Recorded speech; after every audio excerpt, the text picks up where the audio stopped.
Hello বন্ধুরা, welcome to only sports view. তো এই ভিডিওতে একটু ইন্ডিয়ান ফুটবল নিয়ে কথা হলো। তো ইন্ডিয়ান ফুটবলের যে ফ্রেন্ডলি ম্যাচটা রয়েছে মালদ্বীপের সঙ্গে 19 তারিখ সন্ধ্যে 7টা থেকে, তো সেই ম্যাচটা নিয়ে কিছুটা আলোচনা করব। তো সেই ম্যাচে ইন্ডিয়ার লাইন আপস কীরকম হতে পারে মালদ্বীপের বিরুদ্ধে, তো সেই ব্যাপারটা নিয়ে একটু আলোচনা করব এবং তার পাশাপাশি দুই দলের হেড টু হেড একটু দেখে নেব। তো ভিডিওটি সবাই শেষ পর্যন্ত দেখতে থাকো, আর চ্যানেলে নতুন হয়ে থাকলে চ্যানেলটি সাবস্ক্রাইব করে পাশে থাকা বেল আইকনটিকে অন করে পাশে থেকো।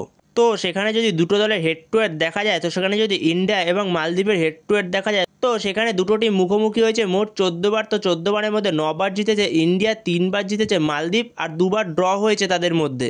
আর দুটো টিমের 14 বারের দেখায় মোট গোল করেছে 32টা। তো 32টা গোলের মধ্যে 21টা গোল করেছে ইন্ডিয়া আর 11টা গোল করেছে মালদ্বীপ। তো সেখানে ইন্ডিয়ার জন্য খুবই একটা গুরুত্বপূর্ণ ম্যাচ হতে চলেছে, ফ্রেন্ডলি ম্যাচ হলেও, কারণ এরপরেই আমাদের ইন্ডিয়ান টিম 25 তারিখ থেকে এএফসি এশিয়ান কাপ কোয়ালিফিকেশনের ম্যাচ খেলতে নামবে। তো এই ম্যাচটা খুবই গুরুত্বপূর্ণ ম্যাচ হতে চলেছে ইন্ডিয়ান টিমের জন্য। ফ্রেন্ডলি ম্যাচ হলেও তো এই ম্যাচটার প্রতি খুবই জোর দেবে ইন্ডিয়ান টিম, কারণ ইন্ডিয়ান টিম লাস্ট এক বছরেরও বেশি সময় হয়ে গেছে ইন্ডিয়ান টিম কোনো ম্যাচ জিততে পারেনি।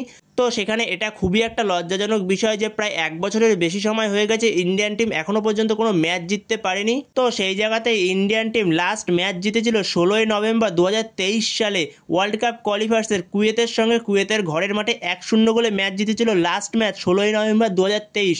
তো সেখানে 2024 সালে একটা ম্যাচও জিততে পারেনি ইন্ডিয়ান টিম। তো সেই জায়গাতে এটা খুবই একটা লজ্জাজনক বিষয় যে 2024 সালের পুরো বছরটাতেই একটা ম্যাচও জিততে পারেনি ইন্ডিয়ান টিম। তো সেখানে ইন্ডিয়ান টিমের কাছে খুবই গুরুত্বপূর্ণ ম্যাচ হতে চলেছে এই ম্যাচটা। তো সেইখানে ইন্ডিয়ান টিম খুবই জোর দিয়ে নামবে, এই ম্যাচটা সর্বস্ব দেওয়ার চেষ্টা করবে নিজেদের। তো এরপরে যেহেতু 25 তারিখ থেকে বাংলাদেশের সঙ্গে ফার্স্ট ম্যাচ রয়েছে ইন্ডিয়ান টিমের এএফসি এশিয়ান কাপ কোয়ালিফিকেশনের, তো সেই জায়গাতে ইন্ডিয়ান টিমের এবার অন্তত উচিত কিছু ভালো প্লেয়ারকে চান্স দেওয়া যারা আইএসএলে দুরন্ত পারফরমেন্স করছে। তো যারা বছরের পর বছর ভালো পারফরমেন্স করে যাচ্ছে, তো তাদের চান্স দিচ্ছে না ইন্ডিয়ান টিম। তো সেই জায়গায় মনোলো মার্কুয়েস রোকা নতুন কোচ হওয়ার পরে ইন্ডিয়ান টিমে, তো সেও চান্স দিচ্ছে না ভালো প্লেয়ারগুলোকে। তো প্রথমে যদি গোলকিপারের কথা বলা যায়, তো সেখানে এবারে চান্স দেয়নি গুরপ্রীত সিং সান্ধুকে এএফসি এশিয়ান কাপ কোয়ালিফিকেশনের। তো সেখানে 3টে গোলকিপার রয়েছে। 1 নম্বরে আমরিন্দর সিং রয়েছে, 2 নম্বরে রয়েছে নর্থ ইস্ট ইউনাইটেড এফসির গোলকিপার গুরমিত সিং, আর 3 নম্বরে রয়েছে মোহনবাগানের গোলকিপার ভিশাল কাইত। তো সেই জায়গাতে ভিশাল কাইত লাস্ট 2-3টা সিজন ধরে অনবদ্য পারফরমেন্স করছে, তো তারপরেও সে চান্স পাচ্ছে না ন্যাশনাল টিমে। তো সেই জায়গায় এইবার অন্তত ভিশাল কাইতকে চান্স দেওয়া উচিত, যেহেতু গুরপ্রীত সিং সান্ধুকে চান্স দেয়নি। তো সেখানে আমরিন্দর সিং রয়েছে, তো সেই জায়গাতেই যে আমরিন্দর সিং খুব ভালো ছন্দে রয়েছে, তো সেটাও বলা চলবে না, কিন্তু তারপরেও ভিশাল কাইতের চান্স পাওয়া উচিত। ভিশাল কাইত এই মৌসুমে 13টা ক্লিন শিট রেখেছে আইএসএল এর মঞ্চে। তো সেই জায়গায় সে যেভাবে 2-3 বছর ধরে ধারাবাহিকভাবে পারফরমেন্স করে যাচ্ছে, তো সেই জায়গাতে যদি এরপরও ভিশাল কাইতকে চান্স না দেয়, তো তারপরে আর কিছু বলার থাকবে না। তো সেখানে অন্তত ভিশাল কাইতকে এবার চান্স দেওয়া উচিত। তো এরপরও যদি ভিশাল কাইতকে চান্স না দেয় ইন্ডিয়ান ন্যাশনাল টিমে, তো তারপরে আর কিছু বলার থাকবে না। তো সেই জায়গাতে ভিশাল কাইতের অবশ্যই চান্স পাওয়া উচিত। এর সঙ্গে সঙ্গে ইন্ডিয়ান টিমকে ম্যাচও জিততে হবে, যেখানে ইন্ডিয়ান টিম প্রায় এক বছরের বেশি সময় হয়ে গেছে ইন্ডিয়ান টিম ম্যাচ জিততে পারেনি। তো সেখানে সুনীল ছেত্রীকে আবারও ফিরিয়ে আনা হয়েছে। তো সুনীল ছেত্রীর হাত ধরে দেখা যাক ইন্ডিয়ান টিম আবারও জয়ের রাস্তায় ফিরতে পারে কিনা। তো সেই জায়গাতে যদি ইন্ডিয়ার লাইন আপসের কথা বলা যায়, তো সেখানে ইন্ডিয়ান টিম 4-2-3-1 ফরমেশনে যেতে পারে, যেখানে গোলে স্টার্ট করবে অবভিয়াসলি ভিশাল কাইত। তো সেখানে ভিশাল কাইতকে চান্স দেওয়া উচিত। তো সেখানে আমি ভিশাল কাইতকে রেখেছি। আর 4জন ডিফেন্সের মধ্যে লেফট ব্যাক স্টার্ট করবে Subhashis Bose, right back start করবে রাহুল বেকে, আর সেখানে দুজন মেন সেন্টার ব্যাক হবে, একজন সন্দেশ জিঙ্গান আর একজন মেহতাব সিং।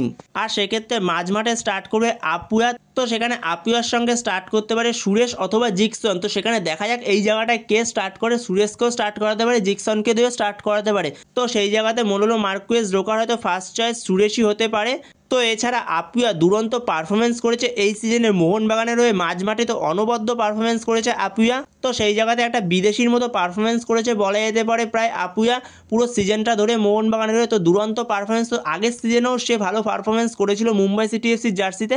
তো সেইখানে আপুয়া স্টার্ট করবে মাঝমাঠে, এবং আপুয়ার সঙ্গে হয়তো সুরেশ স্টার্ট করতে চলেছে।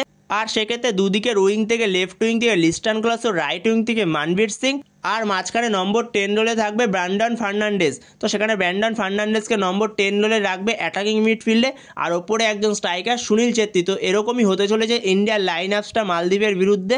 তো সেই জায়গাতে এই লাইন আপসটা নিয়ে হয়তো নামতে চলেছে ইন্ডিয়ান টিম। তো পরের দিকে ব্রাইসন ফার্নান্ডেজ এরা আসতে পারে। তো বন্ধুরা এই ভিডিওতে এই আপডেটগুলো নিয়ে আলোচনা করার ছিল। তো তোমাদের মতে কি মনে হয়, ইন্ডিয়ান টিমের কি কোনো লাইন আপসে কোনো চেঞ্জ হতে পারে? তো তোমাদের কাছে যদি কোনো লাইন আপস থেকে থাকে এই বিষয়ে তো অবশ্যই কমেন্ট করে জানিও। তো এই ভিডিওতে এই পর্যন্তই। তো এই ভিডিওতে এই আপডেটগুলো নিয়ে আলোচনা করার ছিল। তো ভিডিওটি ভালো লাগলে অবশ্যই লাইক শেয়ার সাবস্ক্রাইব করতে ভুলো না। তো নেক্সট ভিডিওতে দেখা হচ্ছে, ততক্ষণের জন্য বাই বাই।